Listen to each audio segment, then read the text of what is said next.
Darts Premier League Night 6 is here. My name's Corwin from the Parlay Club. I've got the best bets and the plays the books don't want you on.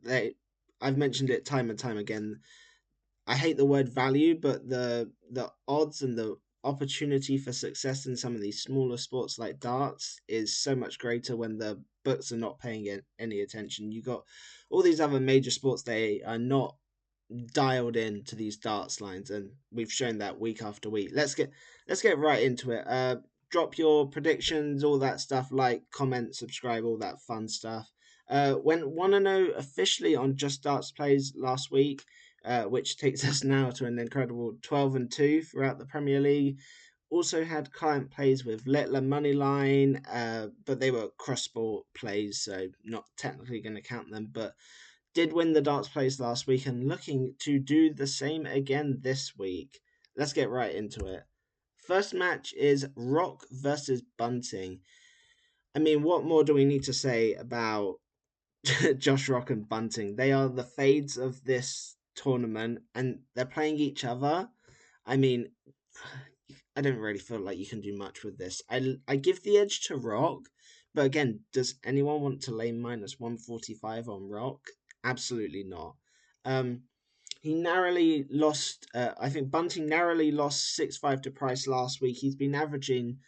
He's actually had some decent averages. He's been in the high 90s in quite a few games. Rock is actually, they're both just inconsistent. They're both struggling. It kind of leads to an over.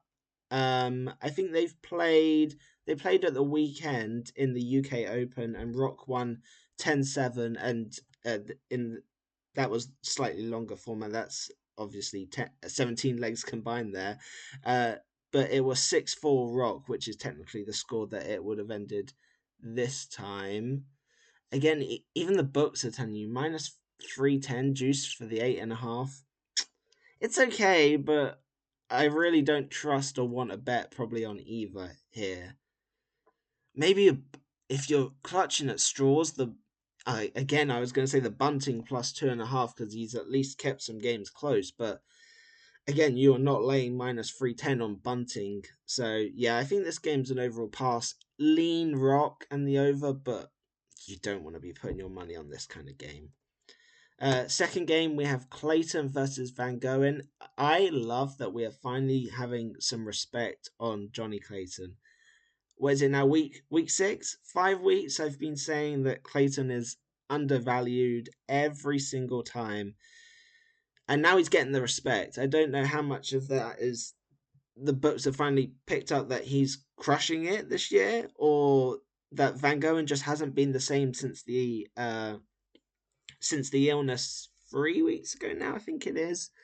Clayton's just so consistent. I feel like on Clayton's worst day, he's gonna average in the low to mid 90s, and his like ceiling has been like 105 averages. So I think he can have a good run this week. I think he could get to the final this week. Quite honestly, I like the money line again. If the Van Gogh of the first couple of weeks turns up, we're in for an overs game. If the Van Gogh that turned up the last couple of weeks turns up, I could see an alt spread of Johnny Clayton minus 1.5 coming through. Again, plus 140. That to me is worth a little sprinkle. I think Clayton wins this game. I think he's more consistent, and it's not just the scoring. Oh my god, the odds jumping around the screen. It's not just the averaging and the scoring, it's his doubles. His checkouts have been so good. If he gets any little chance, he just seems to take it. I can't remember if it was last week or the week before, he played Littler, and he's just, even at the UK Open, I had a couple of bets on him, and he checks out like 100 plus, or he gets just one dart at the double and he just takes it. So yeah, I'm on the Clayton bandwagon this week. I think the minus 1.5 plus 140 and the money line at minus 130 are worth at least a little sprinkle. Don't know what Van Gogh we're gonna get. I feel like it's gonna tell us a lot, but I trust Johnny Clayton vastly in this matchup. The plus 2.5 at minus 400. If you want a parlay piece, Jesus, that feels great again. I might end up having all three in a play, but then you don't want to overexpose yourself. So maybe like a 2% parlay that has the minus 400 and maybe 1% on each of those. And I feel like you'd end up pretty well by the end of it. Speaking of client plays, I mean, the graphic says it on the screen, coming off a monster week. I think it might be my biggest week I've ever had in the 5 years that I've done this. Plus 40 units, now 70 on the year, and we're only in March. You don't have to have a massive bankroll to succeed with this either. Like, if you're a $10 per point better, you're up 700 units or $700 even. Like, I'm telling you, it's well worth it. I'm running a promo for $15 off a monthly sub. That's less than $2 a day, and the rate we're winning this year is looking pretty good value for money. Obviously, this includes every 5% play. We've already got one up this week, may have a second one. Golf plays, soccer plays, F1 plays, darts plays, you name it, it's all included. Obviously, I bet every play myself, fully transparent. I've got every spreadsheet, link, review. I've got everything. I've been doing this 5+ years. So, yeah, definitely recommend hopping on. Anyway, let's get back in to the action. Right. Humphreys versus Van Veen. Where is my notes on this game? There it is. So this again screams like an over. They've played, I think, twice recently. Van Veen won both of them 6-5 in the Premier League, so obviously by a sudden death leg, and 7-5 in a Euro Tour match. I still haven't really worked out Van Veen. He's a little confusing to me. It's one of those, he doesn't pass my eye test, but like the results and the stats are there. Like, he's not been blowing anyone away. He doesn't. He's not like dominant. I don't feel like in any game particularly, or it doesn't feel like it is when I watch him. He's had a few like. Again, he's somewhat like Clayton in that he takes a chance, but he can also go missing, it feels like, in patches of games. Humphreys, on the flip side, is also interesting. I mean, he's been playing so well, yet the results aren't always there. His averages are great. It's his doubles that have been letting him down and his checkouts. I remember the game versus Bunting a couple of weeks ago. He probably should have won that game, but ends up giving him missing a couple of doubles and then giving Bunting just like one or two chances, and he fully took advantage. I think Humphreys is in the better form. I think he has the better ceiling. I think he's focused, and I think Humphreys wins this week. I wouldn't go crazy on the money line, but the thing you could do, it doesn't let you on DraftKings, but you could parlay like the plus 2.5 and like over 7.5 legs. If anything, I like the overs as well. I've mentioned for obvious reasons, neither of them seem to really pull away. Over 8.5 and like Humphreys, it doesn't let you do it on here. That's weird. It only offers you Humphreys minus 2.5, 3.5, and 4.5.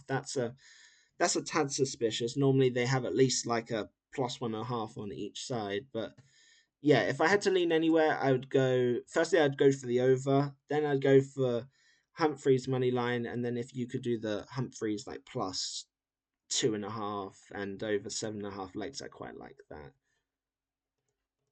On to what I think may be one of the more exciting games of the week. Price Littler. Wow, what do you make of Littler nowadays? He's been a bit ropey this year, but then even last week he won the night, but it wasn't convincing. I didn't feel like at any point. And then UK Open, he was in a couple of rough spots in certain games, but ends up coming through and winning the whole thing. There's just too many question marks on both here. Similar to the last game, I feel like both players are playing well in patches, but struggling on the checkouts, particularly Littler. Littler's averages, for the most part, are still there. His scoring ability is still there, but I've never seen him miss so many doubles to check out. Obviously, Littler did win at the weekend, the UK Open, but that was a longer format, which does favour him. Head to head says Littler should probably win 10-1 in their last 11.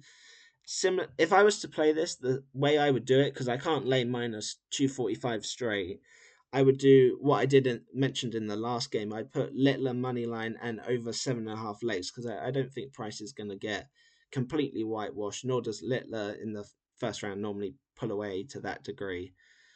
So yeah, and then the last thing we need to discuss is the old trusty no bullseye checkouts. Same price every week, it seems. It's always in the plus 350 kind of range. It won last week. Nobody had a bullseye checkout. I believe that's now 3 wins, 1 kind of break even, and 1 loss. Again, not really much handicapping or things to say about this. Short format, bullseyes are hard enough as they are. They're barely attempting them, let alone hitting them. At this price, you only need to really hit. You need to hit kind of 2 to break even, 3 to make a profit. All 4 you're flying in. So yeah, keep playing these. I would say it's one of those. I mention it every week. You play it for the whole season. I think you're going to be up massively. I mean, you're already basically 3-1 to the no bullseye. So yeah, keep playing that. And that's it for this week. If I had to predict a winner, I'm going to go Johnny Clayton. I don't know if they have to win the night. It doesn't look like it. These are futures for the whole kind of event. If I know some books do, maybe a Clayton sprinkle to win the night. If I had to guess, that's where I'd go. Uh, Obviously, drop a like, comment, subscribe, all of that fun stuff. Obviously, recommend hopping on the client plays. Use the promo code WIN, WIN, all capitals, for $15 off monthly sub. I'm not going to go over all the facts. Been a huge week. Going to continue it hopefully this week. And yeah, keep rolling.